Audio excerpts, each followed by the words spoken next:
Welcome, everyone. Tonight we are meeting with 8 of the Middletown Town Council candidates. My name is Lynn Tunget. I'm the owner and editor of Newport This Week. There are actually 17 candidates in all running for Middletown Town Council. The other 9 answered questions, the same questions, in another recording just prior to this session. The forum is a collaboration between the Greater Newport Chamber of Commerce, the League of Women Voters, Alliance for Livable Newport, East Bay TV, Newport Buzz, Newport This Week, and W80K Radio. The purpose of the collaboration is to inform the Newport County voters. I'd like to point out that the positions held by any one of the collaborators do not represent the viewpoints or opinions of any of the others in the group. It is also important to note that the Alliance for Livable Newport, the League of Women Voters, and Newport This Week are nonpartisan and do not endorse candidates. The forum recording can be viewed through the links to the collaborators' websites, social media, on public access TV, and for listening on W80K.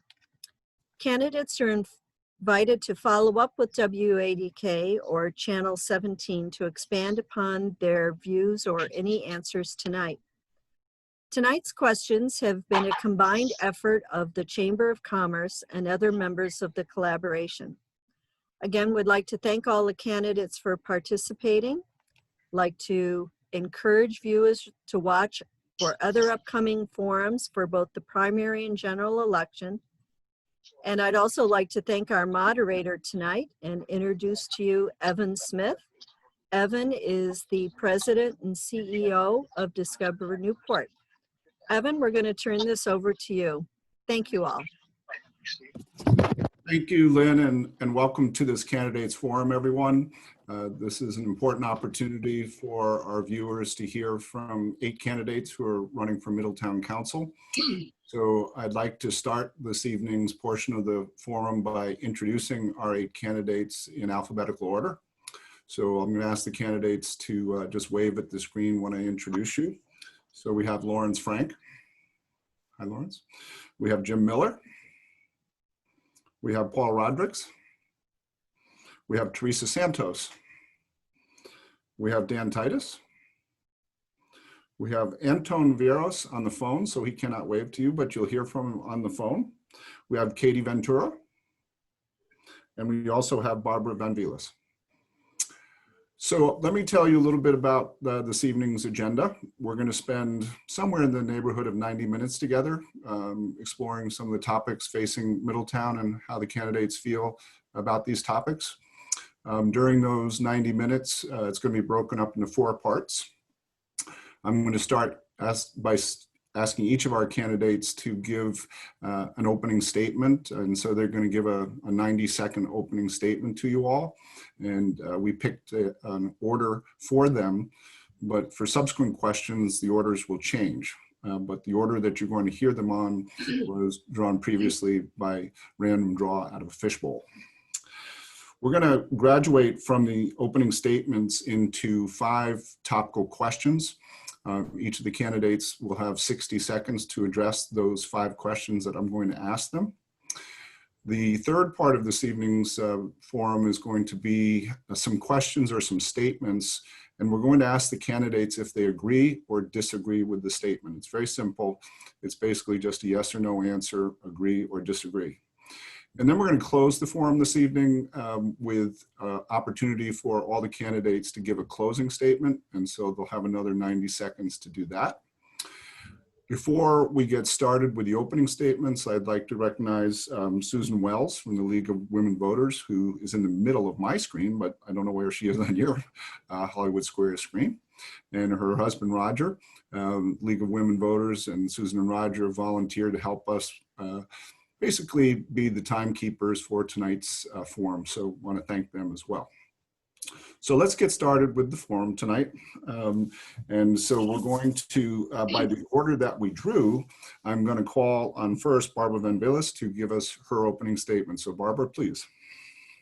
Okay, my name is Barbara Van Billis, and I've lived in Middletown most of my life. My 4 children went to Middletown schools, and I taught English at Middletown High School for 18 years. Then I became an administrator in 5 districts in 3 states, ending my years in public education as a Rhode Island superintendent of schools. Now I teach professional writing at Roger Williams University. I was elected to the Middletown School Committee in 1990, where I served for 6 years and was the committee chair for 4 years. I was first elected to the Middletown Town Council in 2008, and am fortunate to have had continuous voter support since that time. I am known for calling it like it is, and as I tell my constituents, you may not agree with me, but you can always count on me to tell you the truth. I have served with honesty, integrity, and without self-interest. I am not a talker, I am a doer. I make plans and I get things done. Thank you. Thank you. So next up by draw is Dan Titus. Dan, please. Dan, you have to unmute. Thank My you. name is Dan Titus. I'm running for council this year. And I'm running for many reasons. I've been in Middletown for 12 years. Before that, I come from generations of people who have lived on Aquidneck Island and in Middletown, 100 years. And I'm just running here to give back to the town. I work at Salve Regina University. I work in the IT department where I deal with technical services. In addition, I teach classes in information technologies on the college level, and on off season, work with the Newport zoning department as a deputy zoning officer. I have a son in Middletown High School right now, and a rising 11th grader, who these decisions that we make over the next few years will impact. They will impact all of us taxpayers for the next 50 and 60 years. A very important election this year. I'm very active in the community. I'm on the board of directors of the Fort Adams Trust, a directorship at the Museum of Newport Irish History. In addition, I work at St. Patrick's Day Parade Committee, also as a director, and at St. Paul's Lodge here in Middletown. I have a passion for getting things done quickly, and getting things done the right way the first time. Thank you. Thank you, Dan. And next up will be Jim Miller. Jim. Unmute, Jim. There you go. Hello, my name is Jim Miller, and I'm running for Town Council in Middletown. For 30 years, my wife Kim and I have lived on Forest Avenue, where we raised 3 children. I've consistently been involved in our community since I moved here. First, I served on the boards of the Middletown Youth Soccer Club, the board of the Newport County Y, and I was also the founding scoutmaster of BSA Troop 77. Currently, I'm vice president of Newport Films Board of Directors. I've been a volunteer board member of the Middletown Zoning Committee, where I currently serve as its chairman. I own and operate a Middletown business that provides life, health, and medical insurance for seniors. Middletown deserves an active and engaged town council. The council should listen to the citizens and develop a strategic vision of sustainable growth and rural heritage. The council must practice true governance and encourage an open dialogue and strengthen and embrace transparency. We face many challenges as a town: investment in our schools, rising taxes, pressure from development on our open spaces, and our growing senior community. Tackling these issues will take a council that works collaboratively, both as an organization and with our community partners. That's why I'm running. I'll always tell you the truth. There's not a lot here. This is it. Thanks. Thank you, Jim. Now joining us, hopefully by cell phone, is Anton Vieros. Anton, if you could share your opening statement, please. Thank you very much. My name is Anton Vieros, and I have been lived in Middletown for 26 years. Before being elected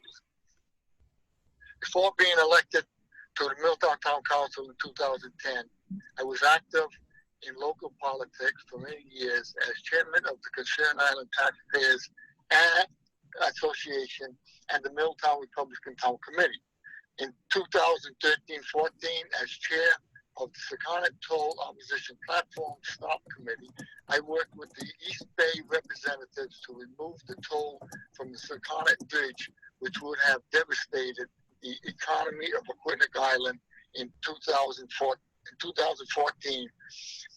I successfully led a voter initiative petition to give the people the right to vote on any state legislation affecting just Middletown. If elected to the town council, I will promise to also do my best to look out for the best interests of the people of Middletown and the town as a whole. Thank you. Thank you very much. And now we'll move on to Paul Rodriguez. Hey, good evening, everyone. My name is Paul Rodriguez. I live at 294 Prospect Avenue, Middletown. I am a lifelong resident of Middletown. I'm 57 years old. I've lived here my entire life. I grew up on Greenan Avenue on a farm. We still have that farm. I've been a lifelong cattle and produce farmer, and one of the things besides council I love is farming and open space. I graduated from Middletown, went to all the Middletown schools. I graduated in 1981 from Middletown High School, and I actually had Mrs. Von Villis as my English teacher. I'm a graduate of a Bachelor of Arts from Salve Regina. And some of my professional background, I've been in sales for just shy of 30 years now. I worked for former regional financial manager for AutoZone for 25 years, and now I work for O'Reilly Auto Parts for the past 2.5 years as a district financial manager. I currently still farm. As far as public service goes, I was first elected in the council from 1998 to 2000. I lost in 2000 and got reelected in 2002, and been on and off ever since then. Enjoy what I do. I think we've done a pretty good job as a council with no tax increase the last 4 years. And when I give my word, it's my word. I'm also a doer. Thank you very much, Paul. And now next we'd like to hear from Teresa. Good evening, folks. My name is M. Teresa Santos, and I was actually born in Middletown many years ago on a farm on West Main Road. I've enjoyed working for the town, where I worked for 29 years in various positions. I worked for Raytheon, and I also worked for St. George's Episcopal Church. The seasoned council have had many accomplishments. 4 years in a row with no real estate tax increase. We've created a war memorial down at Paradise Park, a police station, a fire station, and one of my strongest commitments has been to the state of Rhode Island, fighting for sidewalks on Aquidneck Avenue. Our children walk on Aquidneck Avenue to the school. They need the sidewalks, and now they're working on that road on Aquidneck Avenue. The state has begun. When they're finished, I don't know.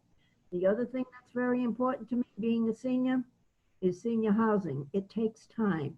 All the paperwork, all the requirements. It's not done in a day or in a night. And it takes a while to get the paperwork done, the committees, the state laws, everything has to be done in place. I've been on the council, started in 2000. I went to 2012, took 2 years off, and I went back again in 2014 to the present time. Teresa, I have to cut you off there. I'm sorry. Be respectful to all the other speakers. Thank you very much. For our next opening statement, we're going to turn it over to Lawrence Frank. Thank you. My name is Lawrence Frank.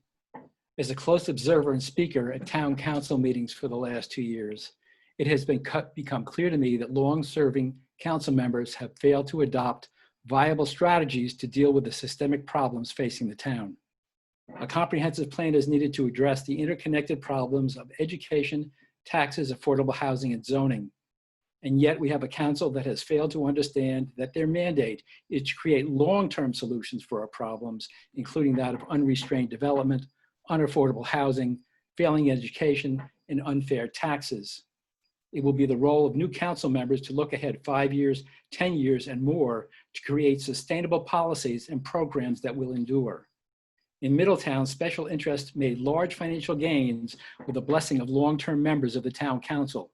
At the same time, a large part of Middletown's population has been underserved and ignored. Economic justice, social justice, these should be our guiding principles. It is time for a change. Thank you. Thank you, Lawrence. And we're going to turn it over now to Katie Ventura. Katie, please. I'm Katie Ventura. I have lived in Middletown my whole life.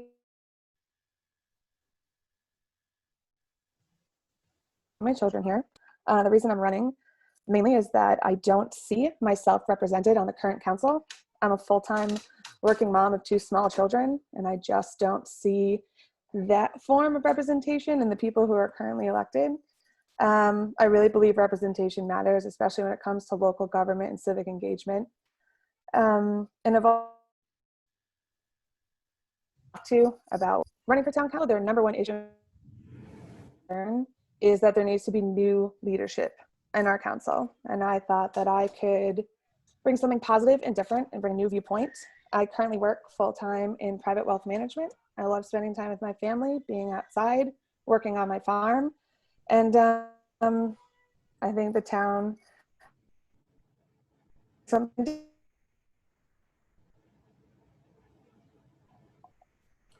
Thank you very much, Katie. Now we've heard our opening statements from our 8 candidates. I'd like to slide into the second part of tonight's forum, which is I'm going to ask our candidates 5 questions and have them have 60 seconds or basically an elevator speech to answer these 5 questions.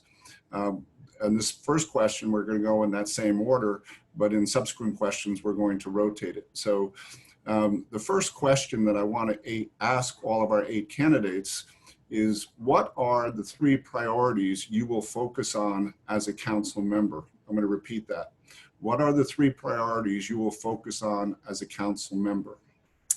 And so Barbara Van Vielis, we're going to go in the same order here. So if you would kick us off with your 60-second response, that'd be great. Yeah, that's a really great question. I think the most important one, the first one, is economic development.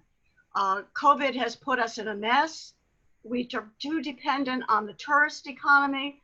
We need to take a look at the town and see where we're going to get our resources so that we don't end up having to increase taxes just to pay our bills. So that's number 1. 2 is affordable housing. I think what we do is we focus very, very frequently on the seniors. And of course, we need to watch out for the senior housing. But affordable housing does not just mean only seniors. It also means the young families, because if we don't have housing for the young families, they will leave here and this town will be working on whatever. Okay, and the third one for me is obviously, because I've been involved in it forever, is education. Bringing the schools together so that we have schools that are large enough to provide good programs. Thank you, Barbara. And Dan, if you could unmute, you're on for your 60 seconds. All right. So the 3 issues that I consider the most pressing and most important in Middletown, by far the highest one is education. Make no mistake, education is our future here. What we provide to these children here is going to impact Middletown for decades to come. More so than the economy. The economy will improve. Education is key. The second thing is definitely the economy. Like Barbara said, it's more than just affordable housing.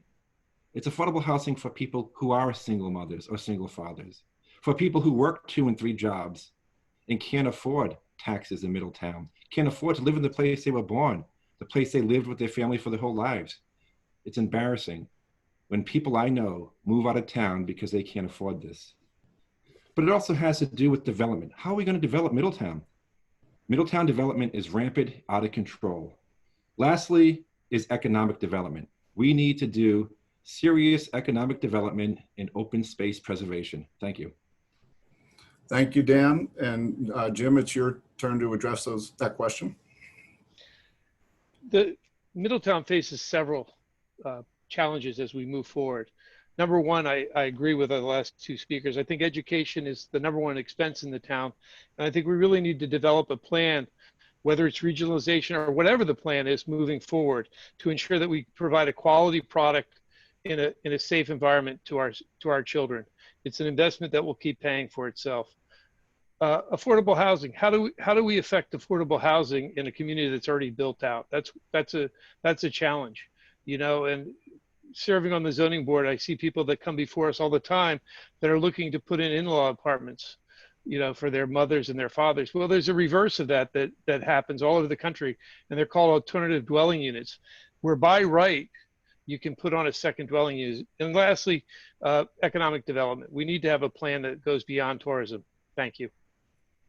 Thank you. So again, by cell phone joining us, Anton Vieros, your 60 seconds about this question.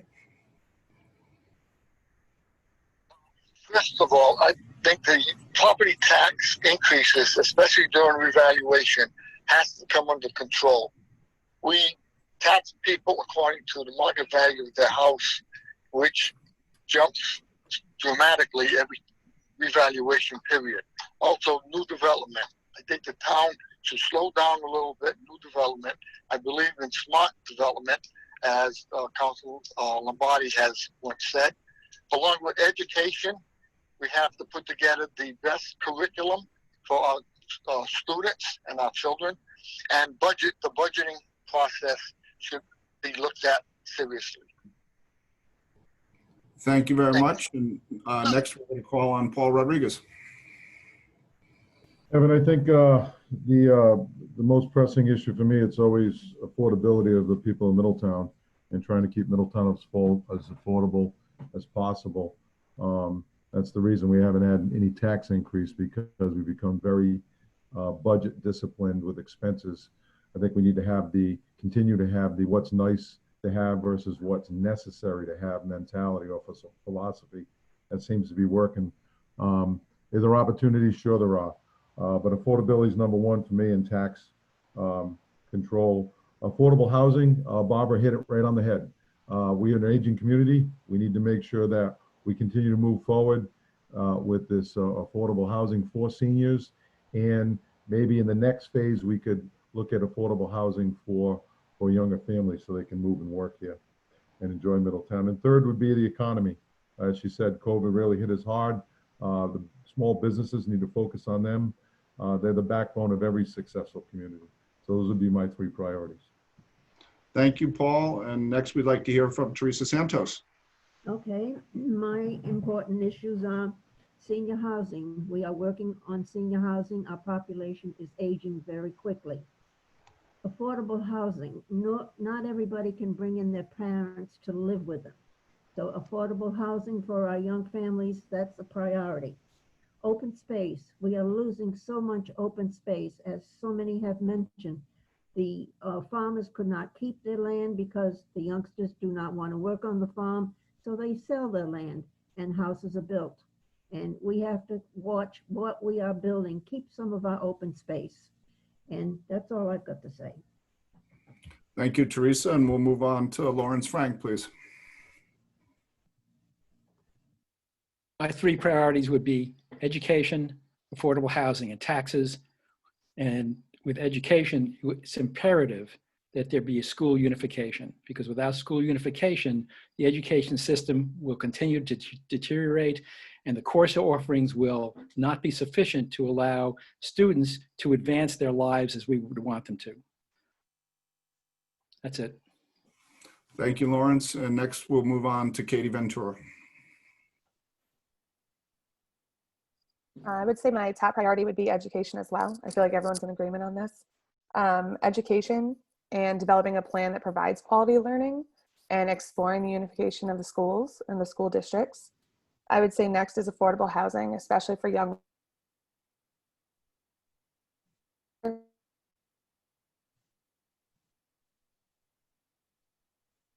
linked for me to sustainable economic growth. Young families bring in money, they spend money in the town. They're raising their children here, they're here for those reasons. So I think the three all connect together, but education, housing, and to really focus on. Thank you.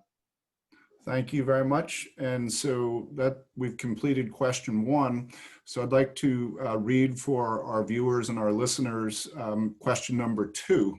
So for our candidates, the second question for you today is, how would you balance Middletown's commercial growth and development with the need to retain Middletown's quality of life for year-round residents and families? Tough to do in 60 seconds, but we're going to give it a go. We're going to change the order now. And Dan, you're going to lead us off on this one, please. Well, the first thing we need to do is keep commercial development in commercial zones. You need to have well-defined zoning districts and stop making exceptions for everybody in the world. That's why we have zoning districts. That's the purpose of a zoning district. In addition, we need to look at things like, why are Airbnbs everywhere? Why are they getting around everything that hotels have to deal with? So what we need to do is balance that commercial growth by limiting where they can develop and banning them from those places they're not in right now. It's tough to do, but there has to be a solution there somewhere. I'm pro-development, I'm pro-business, but let's do it responsibly. Thank you. Thank you very much. And next up, Jim Miller, please.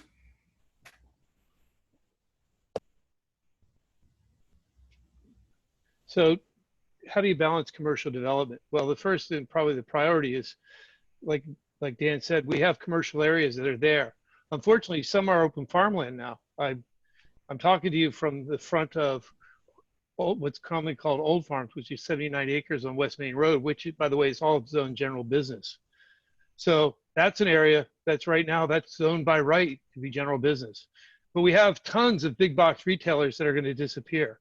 So we have to have a strategy. What kind of resources are we going to bring into town? And we can combine affordable housing in a mixed use retail environment instead of going for big boxes that don't survive, economic downturns.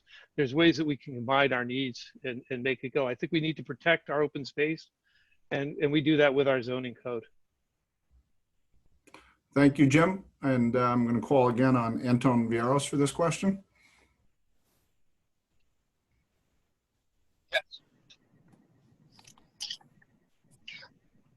Anton, if you can hear me, if you can respond. I would stop handing out special use permits like candy and follow the zoning laws more strictly, and only make exceptions when a hardship has been proven. I think that there is too many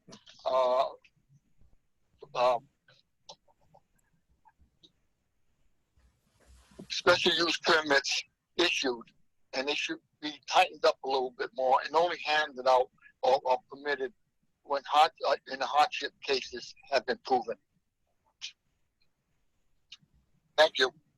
Thank you very much. And we'll move on to Paul Rodriguez. Okay, Evan, thank you. Like some of the other speakers said, how do you balance it? I think that you keep the commercial businesses in commercial areas. Exactly what Dan said. I mean, I've seen it and voted against the commercial creep, so to speak. For example, on Aquinic Avenue, it was supposed to be on the north side, not on the south side. So these things continue to creep. I think we need to take a look at and tighten down some of our zoning laws. And the word hardship, as Anton brought up, I sat on the zoning board for almost 5 years. And that hardship, there's a lot of ways around that. And I don't think that's right. And especially as a farmer with open space, I'm pro-business. I think small businesses are important. However, there needs to be that balance, and we need to have more control on it. And we also need to look at farm, forest, and open space exemption and maybe redefine that a little bit to give more people some incentive to hold on to their properties. Thank you, Paul. And we'll move on to Teresa Santos next. Thank you. First of all, let's keep the commercial businesses together. Let's look at these commercial buildings that are empty and see what we can do with them. Second, I'd like to see that no more gas stations. We have enough gas stations on this island. In fact, there's another one going up on West Main Road. They tore down 2 beautiful ranch-style homes for this gas station. We don't need any more gas stations on this island. That's all I've got to say. Thank you, Teresa. And Lawrence, the floor is yours. Thank you. I would like to follow up with Mrs. Santos. The question, it begs the question whether there's been a fair balance, and the answer is absolutely not. Commercial development has taken priority for members of the town council and the zoning board to the detriment of the whole town. The 2 gas stations is a perfect example. In a 5-mile stretch on Route 2, there are 6 gas stations. In a 1-mile stretch on West Main Road, there are going to now be 5 gas stations. That's unacceptable, and the whole approach has to change. Thank you, Lawrence. And Katie, we're going to shift over to you, please. I would say we should relook at how to balance between zoning, the zoning in Middletown. I think commercial is.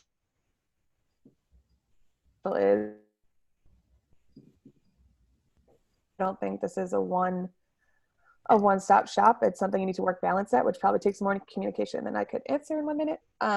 But yeah, I think it's important to follow zoning, but also look at the zoning and make sure that it's appropriate for what we're doing, for what our goals are as a town. Thank you. Thank you, Katie. And Barbara Van Villis, you're up next. You're on mute, Barbara. Mute.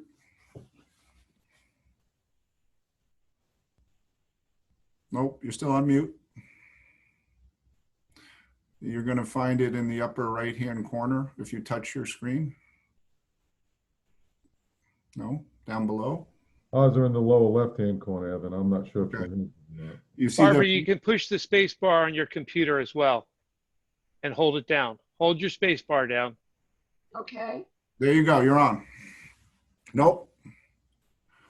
Barbara, you have to. Okay. Yep. All right. What I would think we should do is we need to promote mixed-use development. I mean, one of the things that we're talking about, or what we've been talking about, is separation. And I think what we have to do is think about doing both at the same time. I mean, it's the one of the things that came up in regard to the West Side plan was the fact that there would be commercial development, but it also would be include homes or apartments above it. So I think we can do both without making either or. Thank you, Barbara. Appreciate that. So for our candidates and for our listeners, we've finished our first 2 questions. I'd like to go ahead and read the 3rd question so our viewers and listeners can hear it. And then we're going to change the rotation for the answers in a moment. So question number 3, what specific issue confronting Middletown residents led you to run for office? So I'm going to repeat that. What specific issue confronting Middletown residents led you to run for council? So in this particular question 3, Jim Miller, I'm going to ask you to kick us off on this, please, Jim. That's a great segue because 5 of the last candidates all mentioned zoning questions, and it's really a question of zoning. You know, the changes that people want to see aren't controlled at the zoning board. The zoning board has a book, and they have to follow the rules. We have no control over who puts what on a commercial space if it's allowed by right in the code. So the only way you can change the code is by getting on the council and having a review of our zoning code. If you don't want gas stations, guess what? You have to set a limit in the code. And then it has to be approved by the state if it's even legal to do that. So really it's codifying a lot of what we're talking about in the code so that it's not left up to volunteer members of the board. And that was my #1 priority, is to try to fix that issue. Thank you. Thank you, Jim. Next on that question is Anton Vieros, please. Basically, it gets down to taxes, spending, education, and the development of the town. We have a comprehensive plan, and it just seems like the general attitude is that it's just an advisory plan. Too many times, the planning board will reject a special use permit, and the zoning board will overrule them. I think they ought to work more closely together, and Education, as I said before earlier, I think we need a educational plan, a curriculum for our students above the state. I know we teach the state standards, but the state standards are not rigid enough. Thank you. Thank you. And the question goes to you, Paul. So if you would, please. Okay, Evan, thank you. I'm seeking re-election because the same reason I seek it every year is I love doing it, and I want to make sure I lived here my whole life. I want to make sure my family, as well as other families, all families in Middletown are afforded the opportunity to have a quality life here, whether it's from, infrastructure, as far as education, the buildings, quality education, funding education wisely and smartly. Also, I've always been a big proponent of infrastructure, and one of those things you don't see. It's under the ground a lot of times, and we've made a lot of improvements. We've had $30 million plus put under the ground in sewer repairs and red roads. At one point, we had 40 red roads. Right now, we have 0 red roads. So we are addressing those issues. They are getting done, and I think it always comes down to dollars and cents and affordability. Okay, Teresa Santos, please. Thank you.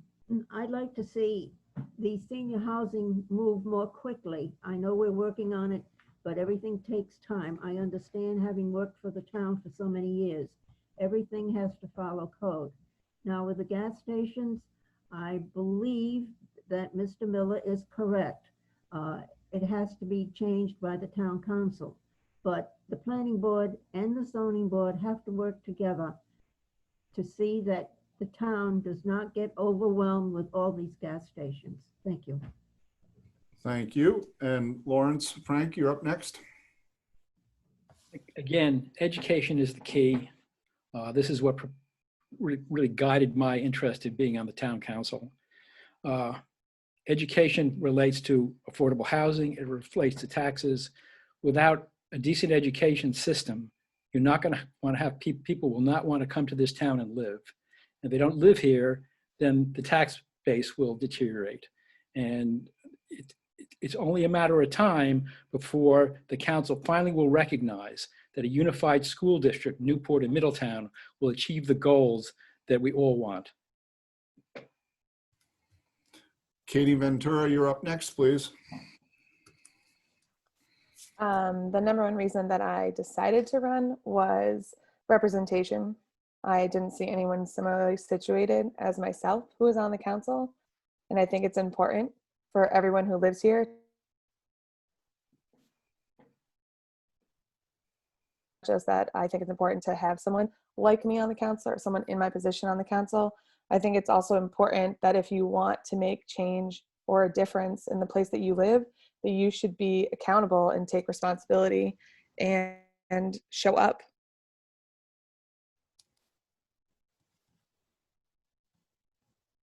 And then bring the information to people who need it spelled out for them or have questions about it or want their voices heard. Thank you. Thank you, Katie. And we're going to go over to Barbara to address the question next. Barbara, you're still up mute.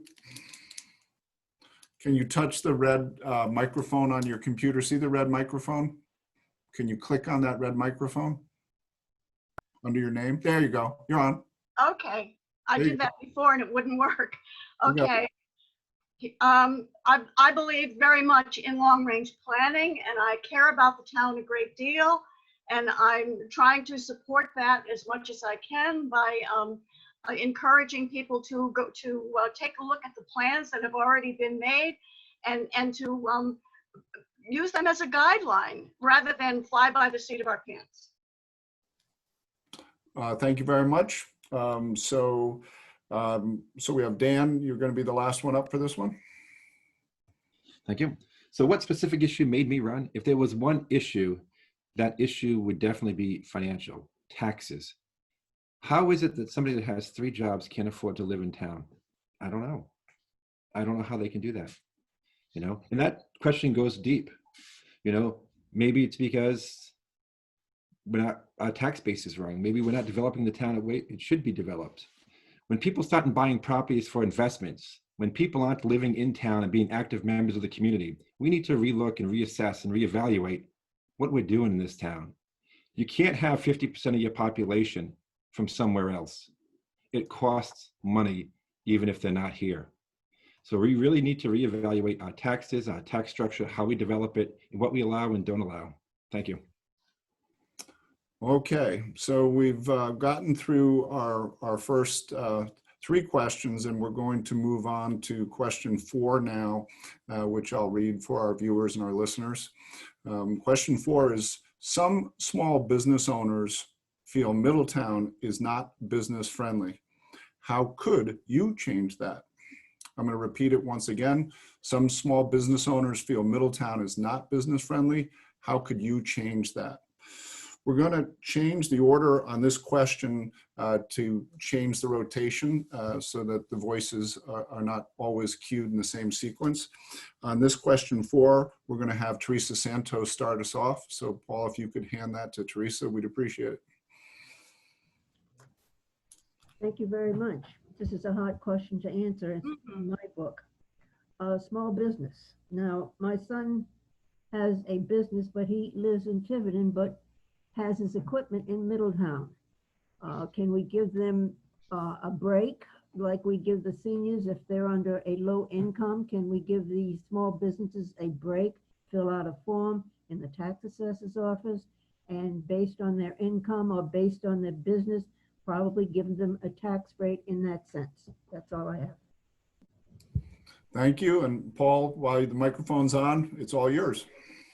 Okay, thank you, Evan. I think, as I said earlier, one of the backbones of every successful community is small businesses. So I think we need to work with those businesses. I think we can work to create business districts to make them stronger, kind of what we're doing down the Atlantic Beach District.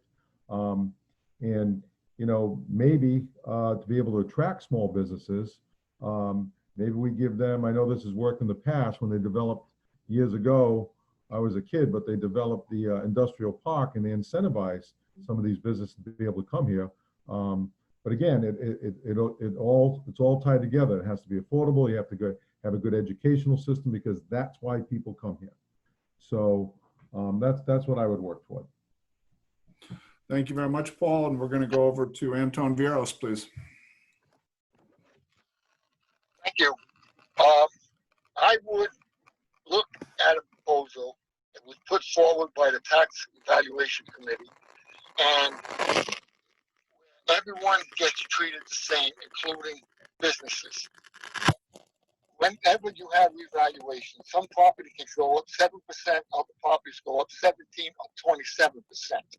And then you have to drop the mill rate or the tax rate to get under the 4% cap that the state requires. If everyone and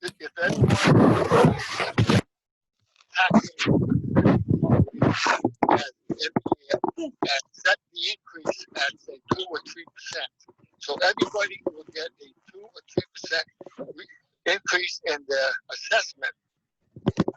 You could leave the tax rate or adjust the tax rate if you needed more than the 2%. But the way it is now, it isn't fair to. Anton, I've got to cut you off there. I'm sorry. But also on your next sequence, we're hoping we can take some of the static out because we lost some of that. So in any case, I'd like to move on to Jim Miller now. Jim, if you could address that question, please.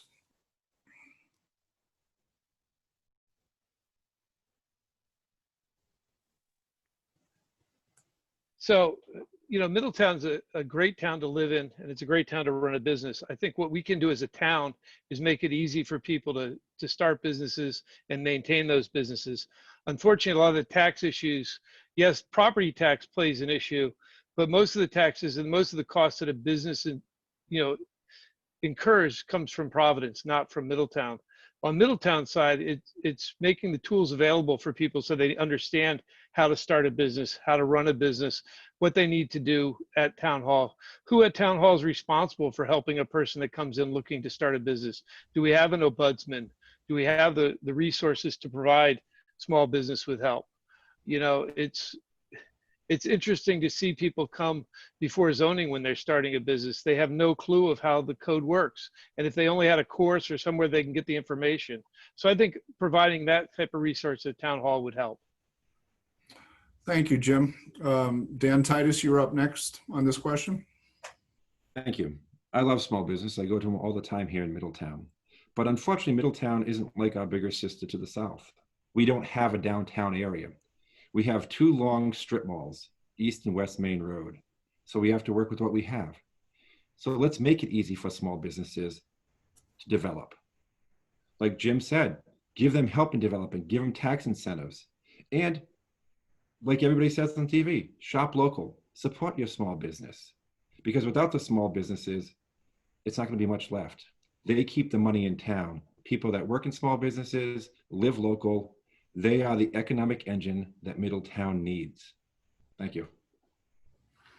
Barbara, on to question 4 for you. Press the microphone again, Barbara. Press the red mic. There you go. You're on. All right, okay. I think what we have to do is we have to make it more accessible. One of the things we've talked about, for a long time in regard to the West Side Plan was the fact that we have no town center. Look at what all the empty places on West Main Road. There are no places that are walkable in town. There are no Atlantic Beach that was mentioned already as one of the places that needed to be developed more as more of a walking zone. Same thing at the West Main Road. I think we need to look at what we're doing in terms of building out and aim for better promoting the small businesses. Thank you. You're welcome. Katie, you're up next, please. I also think we should find ways to incentivize small business to start. And one of the best ways, I think it's already been mentioned a few times, is to create a resource that would allow small businesses or people who want to create small business a centralized understanding of how to do that, how to go about it, and what it means to open one in Middletown. I also think it's a good idea, and I hadn't thought of it before, but it's been mentioned here too, is to have walkability places. That's great, because people look when they come to move here at the walkability scores. If they're moving in from out of town or they don't know anything about this area, that's something that matters. So that is a really good avenue to explore further. Thank you. Okay, Lawrence, you're the last one to tackle question 4, please. Okay, so it's not so much that business is not business friendly, is that without a year-round population, the businesses find it difficult to survive when the tourists are not here. And you have to create a situation where you increase the year-round population. And I keep coming back to this, that has to do with education and affordable housing. If you create the incentives to make those things happen and you increase the population, then you will have more people that can go to and purchase items at these small businesses, and they will thrive. Thank you, Lawrence, because you just gave me a perfect segue as the moderator into our last and 5th question of the evening. I'm going to read this for our viewers and our listeners. Question number 5. How would you expand the shortage of affordable housing for young families and seniors in Middletown? I'd like to repeat that question one more time. How would you expand the shortage of affordable housing for young families and seniors in Middletown? Changing the order again for this rotation, we're going to kick it off with Paul Rodriguez. Please, Paul. Okay, Evan, thank you. We've been talking about this for a bunch of years now, and we actually just started about a little over a year ago with the senior housing initiative. It's very, very, very, no excuse. It's very complicated with the tax credits and how the whole thing works. You could have a course on it for a semester, believe it or not. But we're moving forward. We're looking at the Berkeley Peckham site. We can get about You need at least 35 to 40 units there to make it attractable for a developer to come in and to do that, and at no cost to the town. There are some upfront costs, but they're short money and we'd be reimbursed for those. Also, as I mentioned earlier, is that second phase really needs to be for young families. And the town owns property that we could do it on. It just needs to make sense, and with traffic studies and community input. Thank you, Paul. And so we're going to try to bring in Anton Vieros again by cell phone, and hopefully this time we get a stronger signal. So Anton, please. Thank you. In expanding short, affordable housing, I think one of the ways of doing it is to control the increase in taxes. If a landlord has property and his taxes goes up, you can bet he's going to pass it on to the renters. If we could control both our spending and our tax increases, as I said earlier, get off the taxing people and businesses according to fair market value of the property, I think that will go a long way in helping the situation. Thank you. Okay, Jim Miller, we're going to move on to you next. It's interesting because I think COVID-19 is really shining a light on how we live, and more people are leaving the urban centers and moving to places like Middletown, Rhode Island. And when they get here, what does it do? It drives up our property values because houses that normally would sell in 2 or 3 months are selling in 2 or 3 weeks. But what can we do for affordable housing? Well, we have large areas of land that we can build mixed use, so people can walk to their grocery stores. We've all mentioned the same things. We need that. We need the type of community that's a community. Right now we have a community that was built up to service the military base, and it was farmland. We don't have jobs in Middletown. My 2 adult children live in California. My son that's in college, started a business. He actually started 2 businesses out of our house on Forest Avenue. But we need to have reasons for people to live here. And if we're going to have affordable housing, we need to have jobs for these people. And so it's everything's interlinked. Thank you. Dan, if you could unmute, and the question is yours, sir. All right. How would I explain this shortage of affordable housing?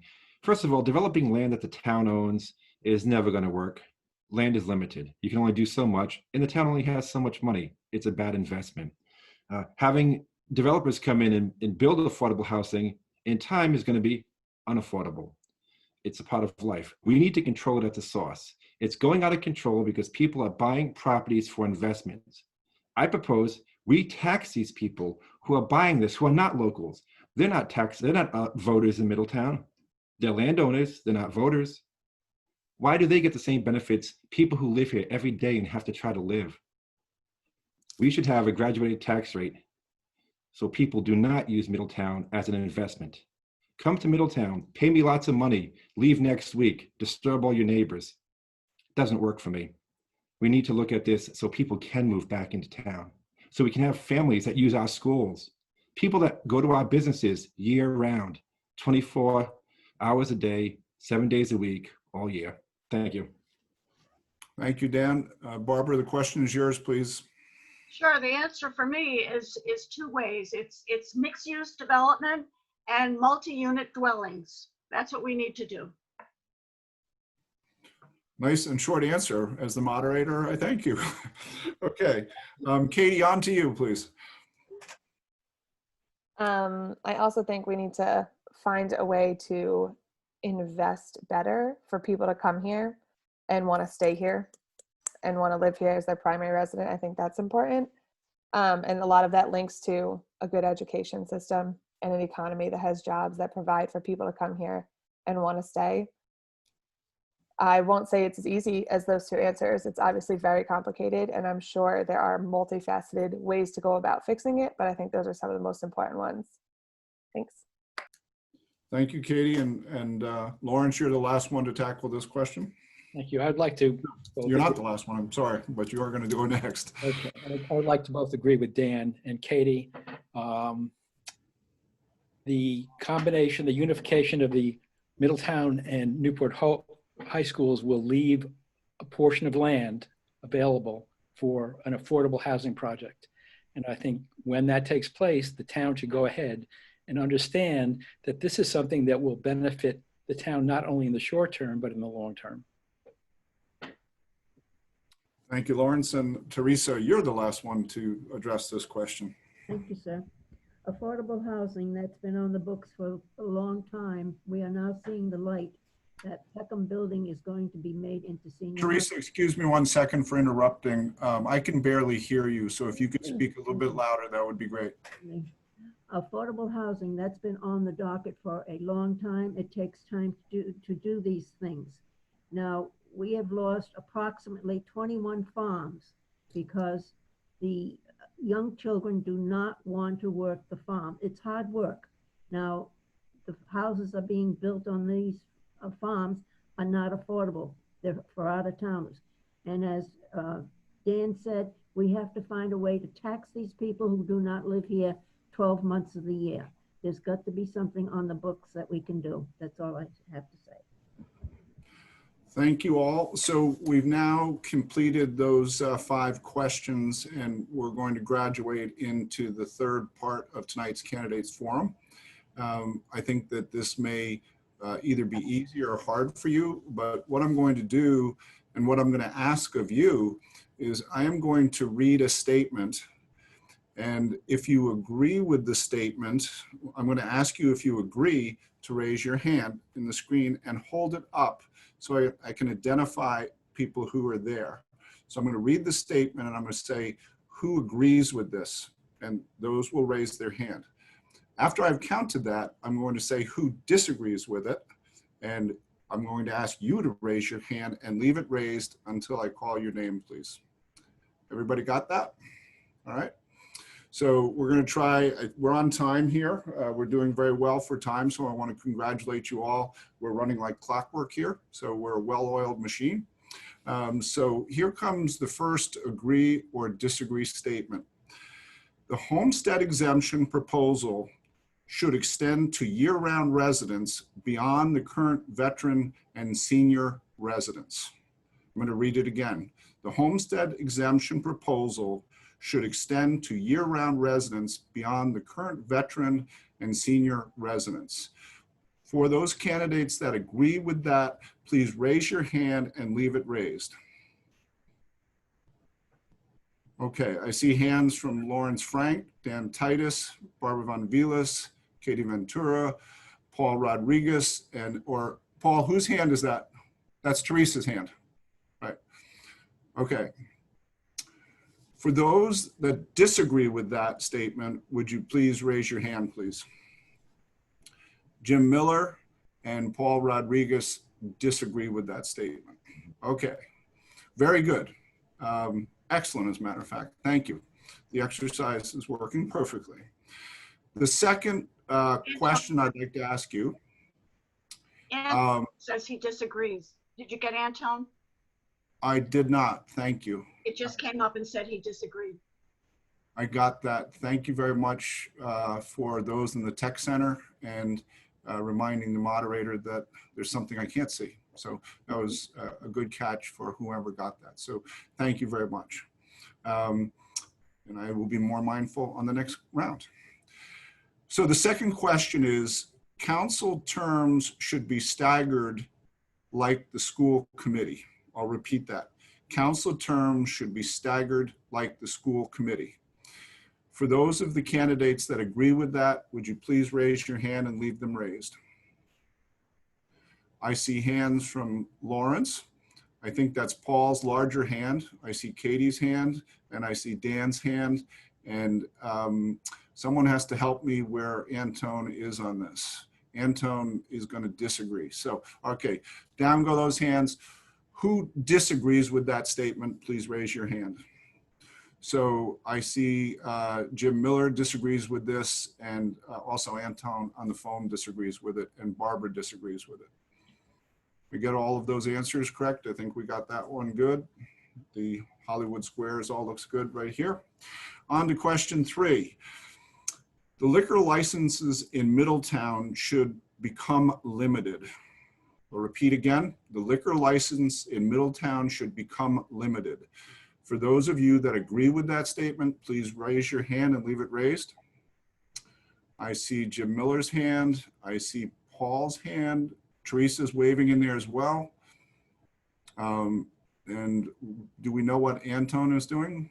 Anton agrees. Thank you. I love the chat room. For those of you that disagree with this, please raise your hand. I see Lawrence Frank's hand. I see Katie Ventura's hand. I see Barbara's hand. I see Dan's hand. I think we have the vote there. Okay. Moving on to the next question. I would strive for shorter council meetings, yet ensuring town business is adequately covered. I'm going to repeat that. I would strive for shorter council meetings, yet ensuring town business is adequately covered. For the candidates that agree with that, please raise their hand. So I see Lawrence, Paul, Teresa, Jim, Dan, Barbara, Katie, all agree. And I see from the chat room that Anton disagrees with this question. All right, going on to question number 5. Regardless of the impending vote outcome on a new Rogers High School, I would support the study of a regionalized high school in the future. So I'm going to repeat that long question. Regardless of the impending vote outcome on a new Rogers High School, I would support the study of a regional high school in the future. Candidates who agree with that statement, please raise your right hand or a hand, okay? So Lawrence, Jim, Dan, Barbara, Katie, Paul, I don't see anything in your kitchen there, no, right? Okay, and the chat room says what for, okay, thank you. So all of those that disagree with that, please raise your hand. So I see hands from Paul and Teresa, and also Anton on the phone is in disagreement with that. Okay, on to question 6. I feel a disservice was done to the 1,200 plus voters who signed the petition for the council to consider the regionalized study.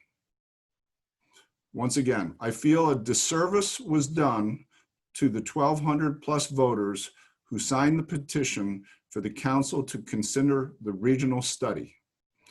If you agree with that, please raise your hand. I see hands from Lawrence Frank, Jim Miller, Dan Titus, Barbara Van Vielis, Katie Ventura, and Anton agrees from the chat room. That's good. If you disagree with that, please raise your hand. I see hands from Paul Rodriguez and Teresa Santos. Thank you all for that. And the last short question I'm going to challenge you with, I think there should be a primary in the future if there are more than 14 council candidates who wish to run. Repeat, I think there should be a primary in the future if more than 14 council candidates wish to run. Those that agree with that statement, please raise your hand. I see no hands on the screen, and I see I'm waiting for the chat room. Okay, so then if you disagree with that, raise your hand. So all 8 candidates here disagree with that statement, okay, including Anton.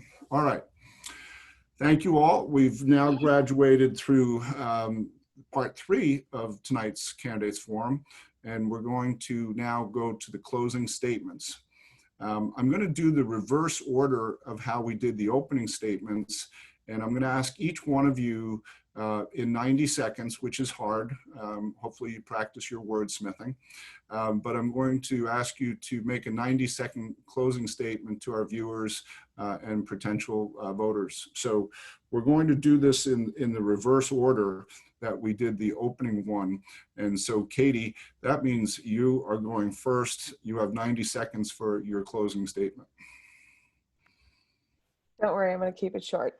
Okay. I think a lot was discussed tonight, and there was a lot to digest of what we've gone through.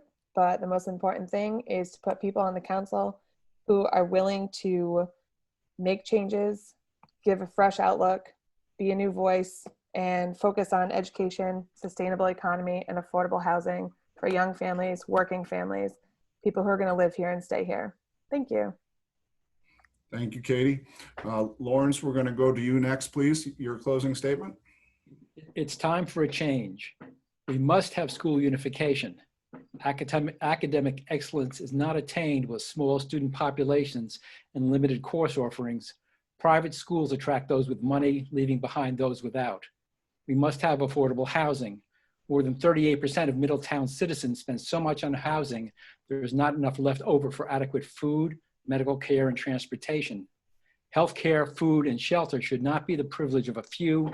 It should be a right for all. We must have tax reform. Real estate investors buy houses, rent them out for as much as $9,000 a week, and pay only residential property tax rates. All income-producing property in Middletown should be taxed at the commercial rate. There is a crisis in Middletown that divides those that have enough against those that don't. Throughout the country, the pandemic has exposed giant cracks in the social fabric. Economic justice, social justice, these should be our guiding principles. The long-term members of the current council are not prepared to meet these challenges. Change has to start somewhere. It should be here. It should be now. My name is Lawrence Frank, and you can read my full statement here. Thank you very much, Lawrence. We're going to slide over to Teresa Santos for her final remarks.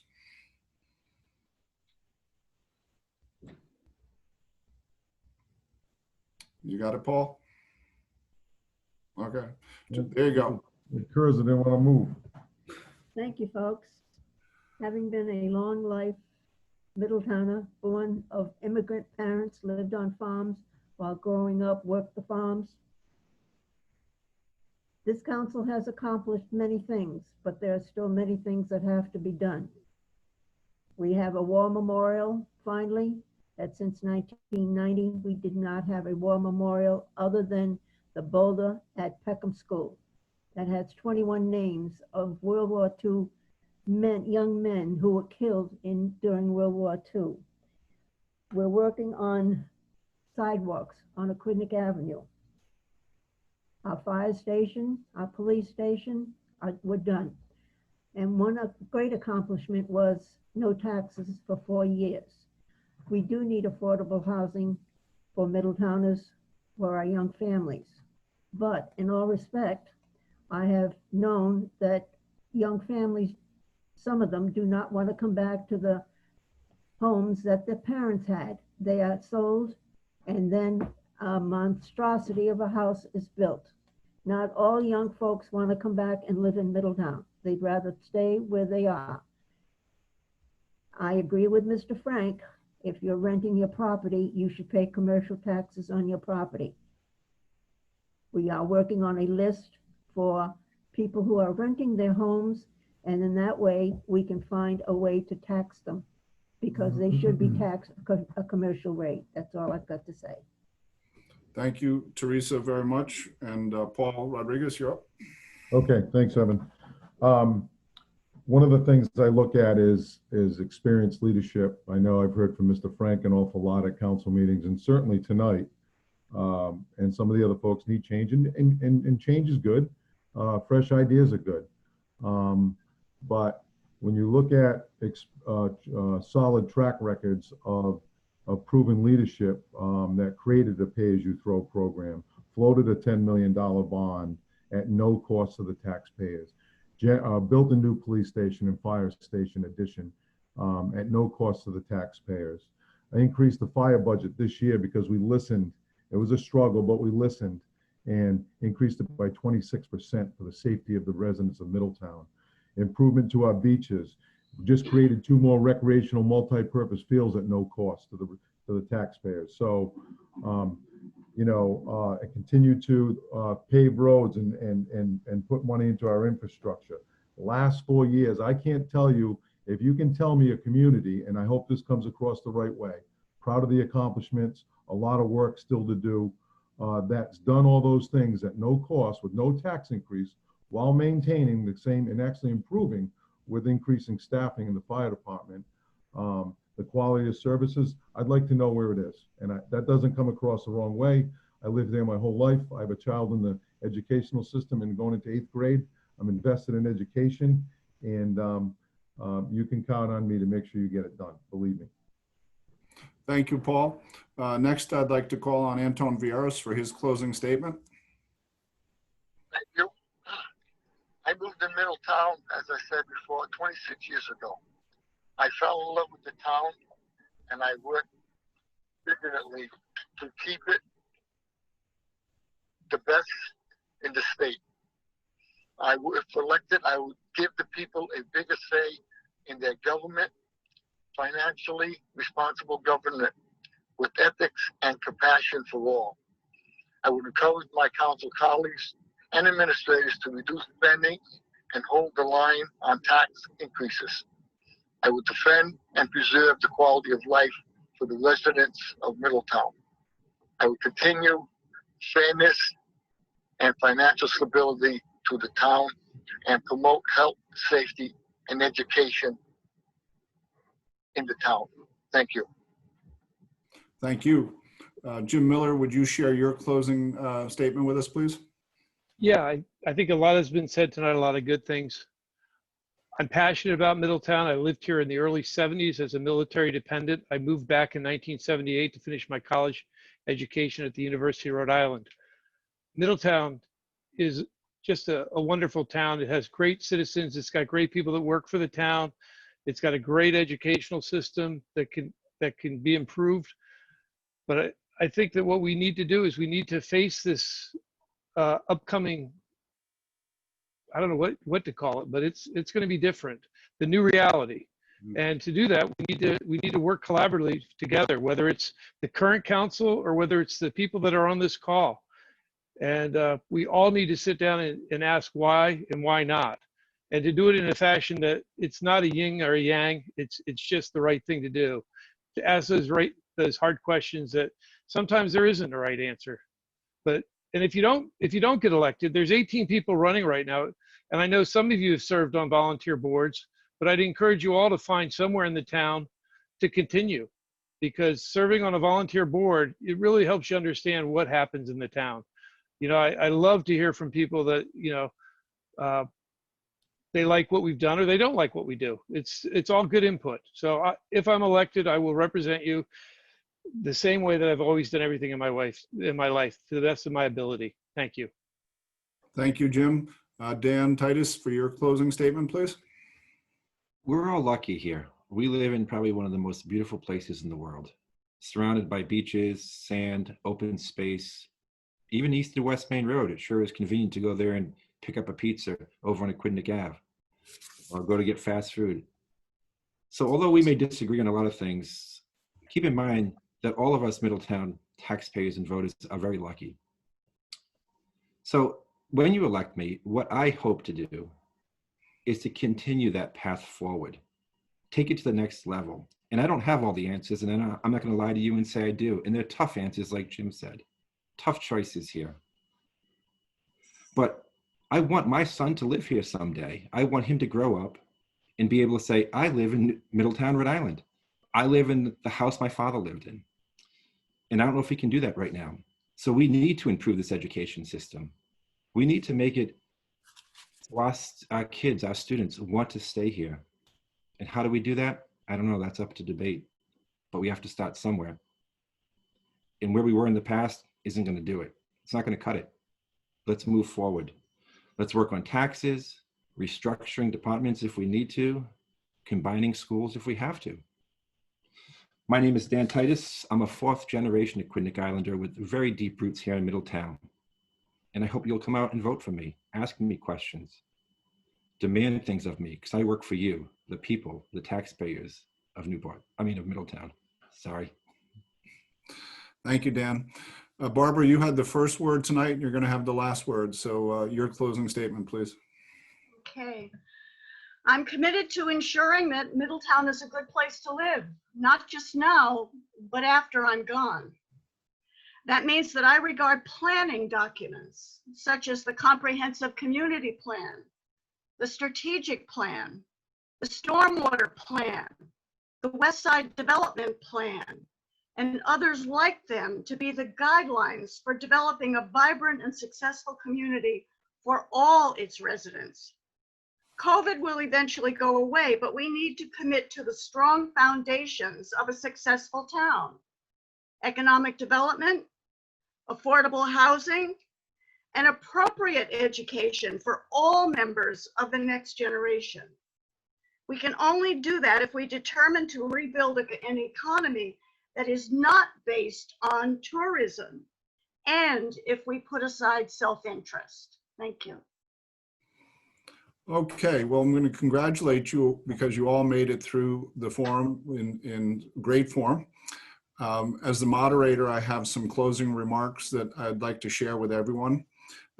First of all, I'd like to thank you all for investing your time and sharing your viewpoints about a number of tough issues tonight. I think it's important for us to recognize and salute anyone who offers to do public service or is doing public service. A lot of us tend to sit on the sidelines and talk about it, but you are all have enough brave hearts to stand up and say, I'd like to try to do something about it. And I think it's important that in our democracy today, that we recognize people who have given their time and energy and passion. Whether you agree or disagree with their position, these people still invest a lot of time. And so I wanted to salute all of you for willing to offer to be a public servant and to do the work of the public for the greater good. I'd like to also point out for all the candidates that there is a sister forum to this. So for viewers that are watching it, I hope you'll watch both forums so you get a chance to hear the viewpoints of all 17 or 18 people. I'm not sure which is the right number, frankly, but it is either 17 or 18. And so again, a heartfelt thank you to all of you for joining me tonight. I'd like to thank all of our viewers who took the time to watch this and listen and become educated voters. I'd encourage all listeners, if you'd like to know more about these candidates, reach out to their platforms, call them, check their websites, talk to them. They had the hard task tonight to try to answer questions in 60 or 90 seconds. Try it sometime. It's very hard. It's very hard to express deep passions and knowledge in 60 or 90 seconds. This was a grueling exercise for all of them. So, but I want to thank people for getting involved in the public process. I want to thank people for listening and working towards making Middletown a better place and our island a better place and our state a better place. So in this time of year of elections, it's a time to be engaged. It's the most important thing that all of you can do is get out and vote. So I'm going to close with that thought for all of our viewers. Make sure you learn and you listen and you get out and you exercise your vote. That's the most important thing that you can do as a resident of Middletown. So thank you all for watching this forum. I want to thank the candidates. And I'm going to say good night and close the forum with that and wish everyone good health. Good night, everybody. Thank you, sir. Good night. Good night.